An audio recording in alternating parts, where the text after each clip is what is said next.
You're live with the App Show. Mike Agerbo here with John Biehler. The show is all about apps and the mobile world, everything from smartphone, tablets, smart TVs, and smart cars. We've got a cool show today. Later on, we'll be talking with the folks at Teracube. This is a sustainable smartphone that they're coming out with that's supposed to last not 1 year or 2 years, but 4 years at least, and completely fixable. Like nothing is glued into it. So you can actually take it apart and add components if you need to. It's a 4-year warranty. Yes. Which is crazy. Who has a 4-year warranty on a smartphone? Nobody. No one. But anyway, it's a really cool concept, and we've got the founder on the phone to talk about that. We'll also be going into our mailbag, taking our listener questions and hopefully answering them on air. And we're going to be talking about a really cool feature on some of the new iPhones that have built-in radar that can actually tell you exactly how far people are apart from you or close to you and give you warnings. So great for people with low vision. But it's cool. Or for social distancing. And it gives you the ability to scan people's heads. Yes. We'll talk how John loves to do that because he's a little strange, but that's a whole other story. Let's talk about some of the app news this week, John. This was a big one for me and a cautionary tale once again for in-app purchases. A BC family almost lost nearly $12,000 when their daughter, over the space of a month, bought likes for her TikTok account. $12,000 charged to her mom's MasterCard. And so this is a challenge, I think, that people have to be careful with, especially with kids. A lot of these apps now have in-app purchases. So if you want to level up or get extra costumes for your character or extra, I guess, likes, in this case on TikTok, you can buy these things. And she ran up $12,000. There's no getting that back either. I think they're going to. They reached out to MasterCard. They reached out to Apple. Both of them weren't really jumping to the gun to help them. But I think they reached out to TikTok as well, and it looks like they're going to get their money back. And that girl's never going to be on TikTok again. Oh, no. But so there are some things you can do to prevent this on a lot of the phones now. And, and they were using an iPhone. Her daughter was using an iPhone in this case. There's something called family sharing, and you can actually set it up. So you have to have a credit card linked to the account, right? And that's what happened here in this case. But when you set up family sharing, any purchases made by your family or attempted to be made by your family, you can set a setting in there to actually get authorization from you. So if that had been set up, and if you've got kids, you got to do this, right? Because they're probably on your credit card. Anytime they try to download an app that requires money or make an in-app purchase or buy a subscription through apps on the iPhone, they have to get you to sign off on it. You get a little alert. Mom, sign this. Well, yeah. It's better than $12,000. Yeah. Anyway, I'm glad it looks like it's going towards a happy ending, but this is something you got to be careful of. I didn't even know you could do that kind of thing on TikTok. I'm going to be all over that now. I need to get my profile up on TikTok. Okay, some other app news here. Looks like Apple has a special event coming up next week on November 10th. Wonder what that could be. What it could be. I think they're going to show off their new computers. And this is a big deal. So up until now, they've been using Intel chips, like all the Windows laptops out there and computers out there. But they are going to be using their own chips going forward. They call it Apple Silicon. And they've been using this in their smartphones and tablets for a while. Yes. So not a big surprise and leap there, but I'm really excited about this development because this is also going to herald the evolution of the operating systems on both platforms, iOS and macOS. Because they're all going to be using the same technology now. Yeah. So you'll be able to launch iPhone apps on your desktop or your laptop, and maybe even vice versa. But I guess for me, it's a different processor. It's not an Intel processor anymore. Like that's a completely different switch. Like how are they going to handle the operating system and everything? Well, they did that before when they switched from PowerPCs, the Motorola chips to the Intel chips, but they're going to have to do that again. Yep. they've already created some pretty cool tools for the developers to make those transitions, and I think it'll be fine. It's going to take a couple of years for the full transition, and the MacBook you buy today is still going to work for years ahead. Yeah. So we're going to get that question. I've got an old 5-year-old MacBook Air. Will it work still? Yes. Simple as that. What else are you expecting? Do you think it's just going to be the laptops?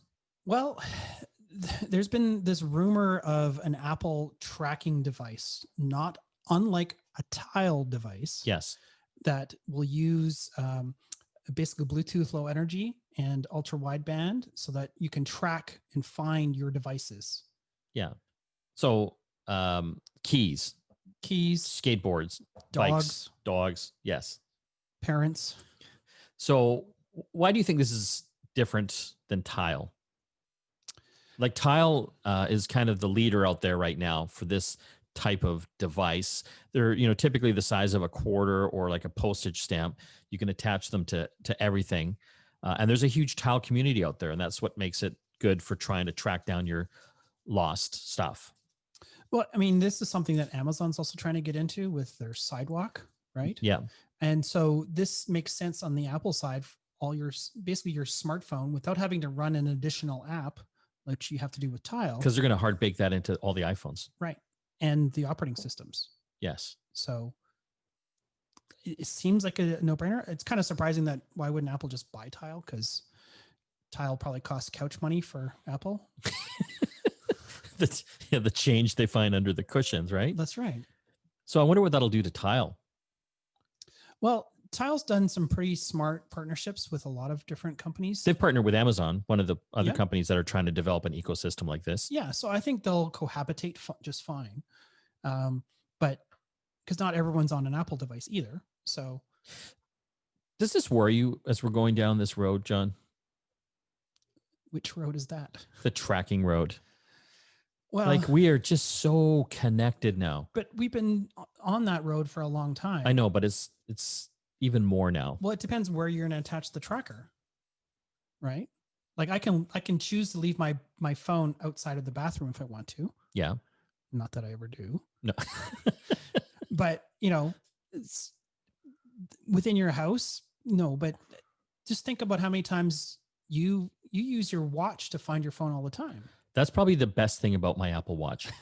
I know this is stupid. Like this Apple Watch is just an amazing piece of technology. It can measure my blood oxygen levels, my heart rate. It can tell if I have irregular heartbeats. I get all my messages coming into this. And the best thing for me is that I can actually set a little button on it. So there's a button on here that I hit, and it'll sound off an alarm on my iPhone because I'm losing it all the time. But it's always like within 3 feet away from you, though. Well, it's black, right? It blends into everything. But anyway, I've got a $600 watch so I can find my phone. So this has been rumored for a while that Apple's going to be bringing out their own type of tracking system, but we just haven't seen it. Like this has been a rumor for like the past year. If not longer. And they've had this beacon technology for a long time as well. So it'll be interesting to see. They use it in their stores. Yeah. Yeah. Which is great. But it'd be interesting to see how this is going to play out, how well it's going to be integrated, and how much it's also going to cost. Like if you have a device with it built in, that's built into the cost. But what if you want to buy these little tracker things to attach to other things that aren't an Apple device? We'll find out. Speaking of Apple, they have launched their Apple One subscription service. This is something that we've talked about over the past month and a half. They made a big announcement at the beginning of the fall, and basically they're bundling all their different service subscriptions together. So Apple Music, Apple Arcade, Apple News. I'm missing things here. Fitness Plus. And News Plus. So I look at my family. I'm on a family plan because there's like my wife and I, and I've got, the 3 youngins, not so young anymore. So the Apple Music alone, I'm paying $15 a month, and that gets me 6 accounts. Yeah. It's a pretty good deal, right? It is. I switched to Apple One, the family plan. It was just me and my fiance. Yeah. But I was already paying for a couple different things, and as was she. And we got rid of those extra things, and we just have this one account, and we're still saving money. Yeah. So I look at, so I had $15 a month for the Apple Music, and then I had to upgrade my iCloud storage.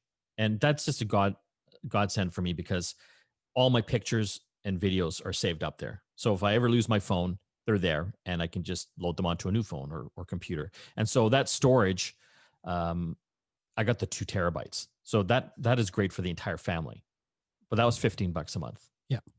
So now for $33 a month, $33.95, somewhere Something in there. like that. Yeah.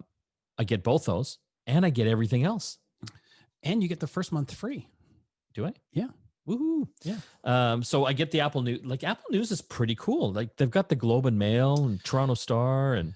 But the thing is, you get the news widget with Apple already. Yeah. I haven't really noticed any life-changing difference to it. I mean, can I tell you what when they just added the Globe and Mail, and that's been fantastic for me because I'm always going online and I'm clicking on links to the Globe and Mail articles, but you can only read one or two before they want you to pay. right. And so this has been fantastic for me. I love it. It's amazing.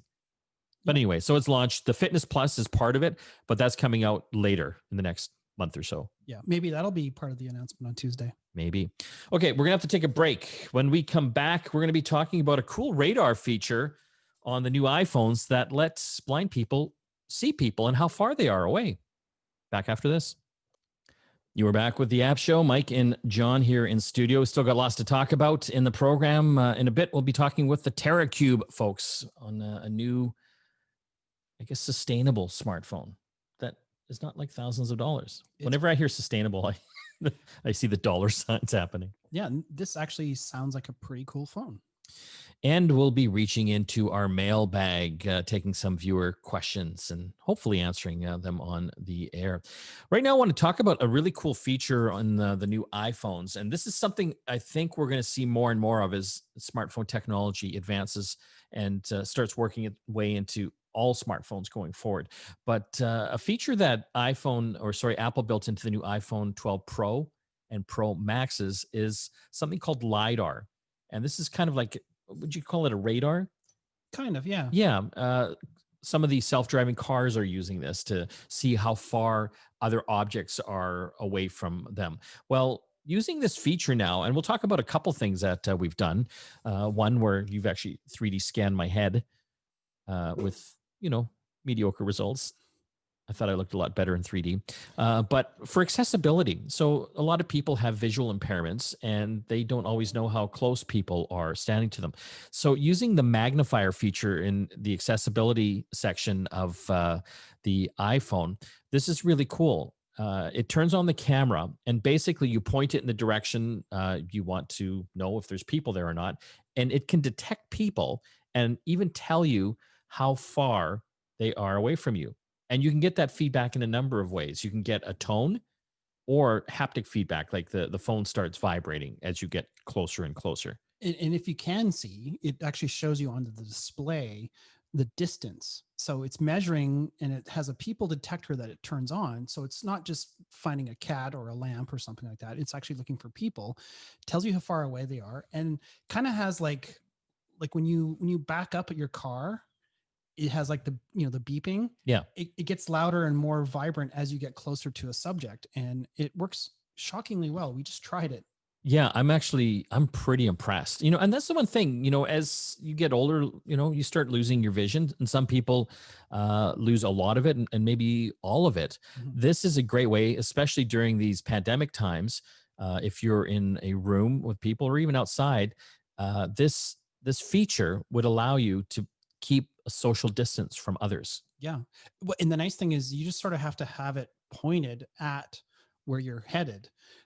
I don't think this would replace a cane, for example, for a blind person, but it would at least give you some additional feedback that there's something approaching. And you can turn on and off the people feedback or people detection as well. But you can? Yeah. Oh, wow. So it's just really interesting that it's all built in. And like you mentioned, we use the same kind of technology to 3D scan you. There's a piece of software. It's called the 3D Scanner app. Well, that's good marketing there. Yep. From a company called LAN Labs, and they've made it for free. They do a lot of those like face swap apps and that kind of thing. And this is the same kind of software that they would use to sort of detect a face. In this case, what we did is we actually had you sitting on a stool, and I walked around you with my phone, probably a little too quickly to get a good quality scan. But the really neat feature is that you can actually then take that scan data and you can turn it into a file that can be 3D printed. Or you can make like a bronze bust of me. Right. I may have already done that. Made a little mic shrine. So how did you do this before? Like, you're a big 3D printing guy, and you've actually worked with Douglas Copeland on an art installation project that went across Canada where you 3D scanned people's heads, Canadians' heads, for this. Yeah, there's thousands of people. So for that particular project, I had to use an external scanner, and it was using an iPad. I used an iPad as the camera, but then this additional thing, it's called structured light, which is very similar to this LiDAR technology. It just sends out beams of light, and anytime the beams of light are broken, that's where it starts taking measurements. Got it. And the one that I have is, quite a lot bigger, so it was much more precise than what's in the iPhone. At least with the software that's out right now, it's very early days with the developers actually having access to this technology that's in the new iPhone 12. So I can imagine it's only going to get better, and it might actually negate the need for this external piece of equipment. That'd be great for you. Yeah, no, because then the cool thing is I could literally scan anything. I want to scan your coffee cup. I can scan it and 3D print your coffee cup. Like in plastic. Right. Yes. Not the most practical print, but no, but there's some practical application. Absolutely. Maybe you've got like a little dishwasher part. Potentially, or a car part, or just even a knickknack, or even a pet. You could scan your dog and 3D print a bust of your dog. How else would you be able to do that?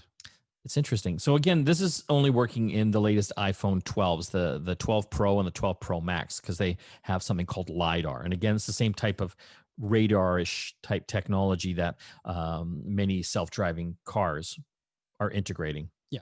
They're not fully self-driving yet, but that's helping them. It's a light sensor, basically. It just senses objects and is able to measure it in a fairly precise way. So this feature, from what I understand, does not work in pitch black. It has to have some sort of light, from what I was reading. The magnifier. The magnifier. Yeah. The funny thing is like my 3D scanner, I can actually 3D scan you in total darkness because it's sending infrared light out. Got it. But the LiDAR works a little bit differently. Okay. Before we go to break here, I just want to throw to our contest again. We're giving away an awesome prize this month. It's a Google Pixel 4 XL. This is an awesome phone from Google. Fantastic camera and stock Android as well. So it's just clean. Yeah. It's probably the best Android experience you can have. If you want a chance to win, we just want you to go to our website. It's getconnectedmedia.com. And if you go to the newsletter tab, all the info is there on how to enter. And once you've entered, you just have to do it once for all of our contests. You're entered in, and you have a chance to win in all the ones that we have coming up. And we're giving away thousands of dollars of prizes over the years. So it's a good thing. When we come back from the break, a sustainable smartphone where you can actually replace some of the parts yourself, and it doesn't cost you $1,000 to replace a broken screen. Crazy talk. Well, we'll be talking with the founder of Teracube about his new phone. Back after this on the App Show. You're back with the App Show. Mike Agerbo here with John Biehler. Of course, we talk all things mobile, apps, smartphones, and I'm excited about this next segment, John. We're going to talk about a sustainable smartphone. We are chatting about the Teracube. We've got Sharad Mittal. He is CEO of Teracube, and on the line to talk about a new smartphone they are coming out with here for the holiday season called the Teracube 2E. Thanks for joining us, Sharad. Hi, guys. Thanks. Excited to be here. So much to talk about here. So the Teracube 2E is an Android phone, and we'll get into some of the details about it. But how do you make a sustainable smartphone? I mean, there's literally billions of these things on the planet. Obviously, we have to be very cognizant of this. What did you do to go down this path? So, great point. Smartphones at this point, almost everyone in the world have a smartphone, and just annually 1.7 billion smartphones sell globally. And I'm assuming you have a smartphone. Some of the components that will go bad in a smartphone typically is battery lasts 1 to 2 years, and then your display could break, which happens quite frequently actually. And then your charging port might stop working or something. And what do people do when something like that happens? Your phone might have a 1 year warranty. It might run fine for 1 year, but what happens after that 1 year? And do you do go to a local repair shop where you are not sure whether there will be genuine parts or not? It's expensive. Then there's a moral dilemma whether you buy a new one or you get it replaced, repaired. So that's where with Teracube, especially with Teracube 2E, now a lot of its parts are repairable, replaceable, as well as we have a 4 year premium care warranty around it. So if something goes wrong, we are there to help you. Basically, the way I think about it, and I share with my team as well, as if something goes wrong with a customer smartphone, that's our problem. That's not the user's problem. And that's where Teracube is trying to be different from every other smartphone manufacturer. You talked about replaceable parts. The battery obviously is one of them, and I think if you look at most smartphones now, the batteries are always built in. Is so to replace the battery on your phone, is this something that repair place would have to do? So with the new phone Teracube 2E, the battery is replaceable. If you were to rewind 4 or 5 years back, you could just, for the old phones, you could take the back off. So Teracube 2E is all like that. You just take the back off, the battery will sell those batteries. You'll be able to pop in a new battery and that's it. No screws, nothing needed. What other parts are replaceable? So other almost, for example, the display, the PCBA, the USB charging port, we have not used any glue inside. So once you open it, all those other components, there's a Phillips screws in there. So you can just open them up. We'll sell spare parts as well. So if you are a DIY repair guy, I mean, you like doing your own repairs, it'll be very easy. We'll have instruction manuals available as well. However, if you are a person who doesn't want to deal with repairs and all, then we have the 4 year premium care warranty where we'll take care of it for you. I seem to think that this particular phone is going to be very popular, especially with the DIY people, because it's so open and accessible, and also it's very inexpensive. Yeah, what is the price on this, Sharad? So the MSRP is $199. That's US pricing. Oh, sorry. Yes, that's Yeah. the US pricing. We have the Canadian pricing. I don't want to I think it quote was something. that'd be about 280-ish, depending on the exchange rate. Yeah. Yeah. Yeah, so we have exact Canadian pricing listed somewhere. I don't have it up front of me right now. So I don't want to quote something which may not be true. However, so for pre-orders, it's available for 139 US dollars on Indiegogo.com. Yeah, I think I saw that it was around 170, 180 Canadian. That's pretty cheap for an Android smartphone. So let's talk about the repairs, because a lot of people drop their phones and the screen, yeah, he's pointing to me, breaks. How much are repairs in general? So we put repairs in two buckets at the high level. One is the warranty repairs, where something stops working by itself, and those are free of cost. And then there are the accidental repairs for screen, which is predominantly the screen repairs. The screen breaks, something drops, or something. So those are, again, I'm missing out on the Canadian pricing. In US dollar terms, we are charging 59 US dollars. Okay, that's cheap. That's dirt cheap. Yeah. and sorry to interrupt you, that includes parts, labor, and shipping. That's cheap. Yeah, because if I've ever had to replace a smartphone screen, like on my, I've got a few smartphones, but on like my iPhone, I broke it one time. It was hundreds of dollars. Yeah, I had to sell one of my kids. Poor Timmy. Poor Timmy. But some of the you talked about the premium care warranty, 4 years. Is that cost extra? Sorry, it's included in the phone. So yeah, sometimes there's confusion around that. There's no extra payment to require. Just buying the phone, it comes with that 4 year premium care warranty. Yeah, that normally, like with an Apple Care, for example, you have to pay for that, and that's just to add another year of your warranty. Yeah, this is 4 years included with an already low-cost phone. You talked about sustainability, Sharad. What about the materials that are going into this? Right. So we got tons of feedback for our first phone, and where people would like to see replaceable battery and components wise as well. What kind of components are used? So with Teracube 2E, we have replaceable battery, of course, as we have talked about. It's made of 25% recycled plastics. We are including a case which is fully biodegradable. So once you're done, you can just throw in a commercial composting facility and you're done. It's very protective of the phone as well. So it'll protect from dings and drops and all that. So that's included in the box. And while we are talking about sustainability, the packaging, so we have reduced the packaging for Teracube 2E by 50% as compared to a traditional smartphone. So it does not come with any accessories that usually people have, USB-C chargers, earphones. So it does not come with those, but it comes with something that everyone needs, which is a case. So it comes with a case, but does not come with accessories. People can order them if they want. We're talking with our good friend Sharad Mittal. He is the CEO of Teracube. They're launching a new phone called the Teracube 2E to address some of the sustainability issues that I think most smartphones have. Where can people find out more information about it, Sharad? People can visit our website, myteracube.com. And right now, as we said, Teracube 2E is available for pre-order on Indiegogo. The links are on our website as well, myteracube.com. Thanks for joining us. Thank you. Pleasure. When we come back from the break here on the App Show, we're opening up the App Show mailbag. We're taking your questions and answering them. Back after this. You are back with the App Show. Mike and John here. It's time to open up the viewer mailbag, or listener mailbag, I should say. We're going to answer some of the questions that we get into the website at getconnectedmedia.com. We'll start with Greta first. She writes in, what is the best device to bring on my trip to Denmark? Instead of a laptop, I need a keyboard. Is an iPad the best way to connect when traveling? It's a great question.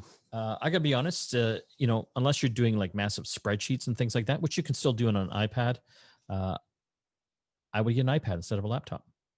Or just a tablet. Yeah. She does mention that she's a senior and she doesn't have a lot of money. So it doesn't have to be an iPad. iPad's probably on the high end of the scale. Yeah. There's plenty of inexpensive options out there. It just depends on what you're actually doing with it. If you just want to browse the internet and maybe watch some movies or stream Netflix, that kind of thing, almost any tablet will do. Yeah. So there's iPads, which are on the Apple side. Then there are Android tablets, and there are literally dozens, if not hundreds, of manufacturers of those. Huawei, Samsung make great tablets. You can pick those up for a few $100s and get a Bluetooth keyboard, a wireless keyboard that if you wanted to do some typing. You just want to make sure that you get a case. Either the keyboard is kind of a case keyboard that allows the tablet to stand up, or you get a separate case where you can have like a stand or something on the tablet so that if you are typing stuff, you can do that. I do love the iPad if you got the money. The latest generation one, I think is about $429, but then you'd want to get their Apple Smart Keyboard. It'll bring you up to around the $600 mark there. Yes. But it's gorgeous and it's just smooth and works, and it's fast. It's like faster than most of the laptops out there. And the nice thing is it's so portable. That's the nice thing about the tablets, right? Because they're much thinner, and just depending on what type of keyboard you get as well. The Apple keyboard is like super thin. It's just easier for traveling and carrying around. Yeah, for sure. Okay, let's move on to the next question. This is from Nick, and he says, I got a Roku TV last Christmas and I was excited. I thought it was a smart TV, which it is not. I really want to be able to open a browser and get on the internet because I already have TV on and internet on my laptop, and I want to be able to watch it on my Roku, but I can't. Not totally understanding what's going on here, but let's just try to to break this down. So a smart TV is a TV that either has a smart capability built in, or you add an extra box or stick to it that gives you that capability. And by smart capability, we're talking about things like apps that are built into the device itself. So you can do streaming of Netflix, that kind of thing, without having to use any kind of external device. And if it's a Roku TV, it is a smart TV. It just may not have the app that you're particularly looking for. It sounds like Nick wants to be able to surf the internet on his TV, which I don't know why you would do that if you have a laptop. Yeah. I know some smart TVs might have a browser. Like I think some of the LG TVs I've seen, they've got an internet browser in there, but it is super clunky. It is a pain in the butt to do anything with it unless you have some sort of wireless keyboard, which is another headache trying to get that all set up. So if you want just to see the internet on a big screen, you could do that from your laptop and what's called cast it to the TV. And, there's a couple ways to do that. If, you're in the Apple universe, you could get an Apple TV and, with your MacBook or iPad, you could throw whatever you have on that up onto the TV. That's AirPlay. And on the Android side, you could get a Google Chromecast. This is a little dongle that you plug into the back of the TV and allows you to basically project anything that you've got on your Windows laptop up to it. Yes. Or a Mac laptop. Or Mac laptop. Yeah. Yes. The nice thing is with using the Chrome browser, anything that you can see in the browser can be cast to the screen very easily with the Chromecast. And I think even the Amazon Fire TV sticks, which are in the same kind of price range, they have a similar functionality as well.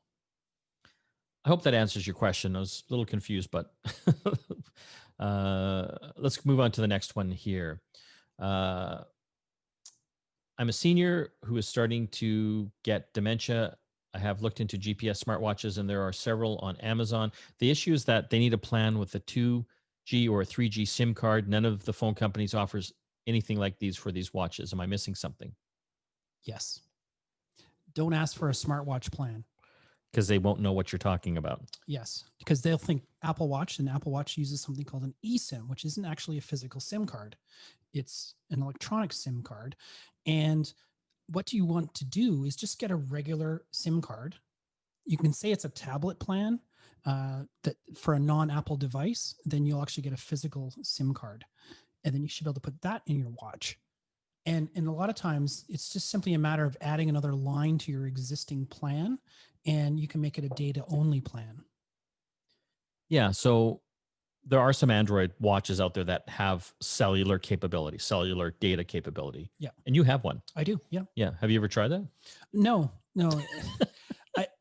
I got it in Shanghai and it was a very inexpensive Android watch. Yeah. Not the highest of qualities. Yeah.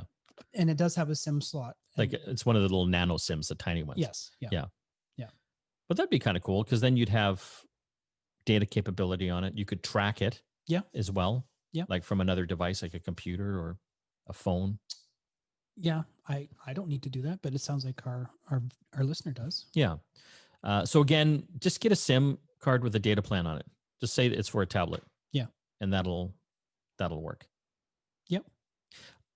I've got the new Apple Watch myself, and it has cellular capability. And I had that on my previous one.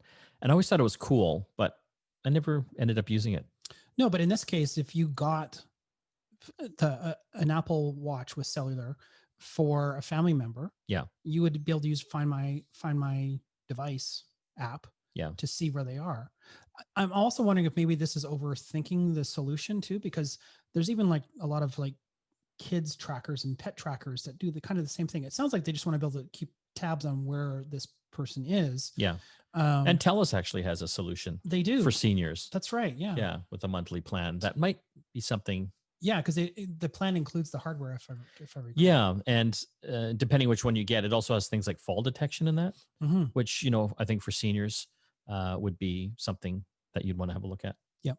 I would. Yeah. So let's just go to the TELUS website and under TELUS Health. I think it's there. Okay, we're going to have to take another break. You are listening to the App Show. Don't forget to hit our website, getconnectedmedia.com. We've got all sorts of great audio and video podcasts up there, how-to videos, everything tech and app related. It's awesome. Plus our contest, giving away a Google Pixel 4 XL. And all you have to do is go to the newsletter tab, hit subscribe, and you are entered to win. And the nice thing is you just have to do this once. You're entered to win in all of our contests going forward. And we're giving away thousands in prizes. You're listening to the App Show. We'll be back shortly after this.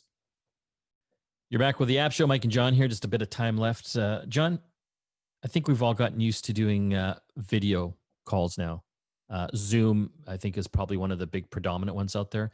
And I got to say, I like it. It's simple. And I think that's why they became so popular, because of the simplicity and how easy it was to get other people into your calls. But I'm noticing a disturbing trend. And I say disturbing because it's just a pain for me. More and more places are using Microsoft Teams.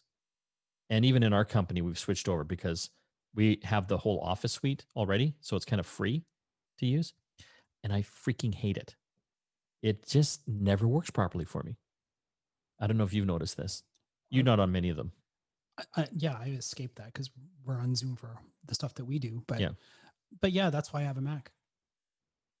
Well, Microsoft Teams works on a Mac as well. No, but I'm not a fan of the Microsoft ecosystem. Well, do you use Office? I use Google Documents. Oh, yeah, okay.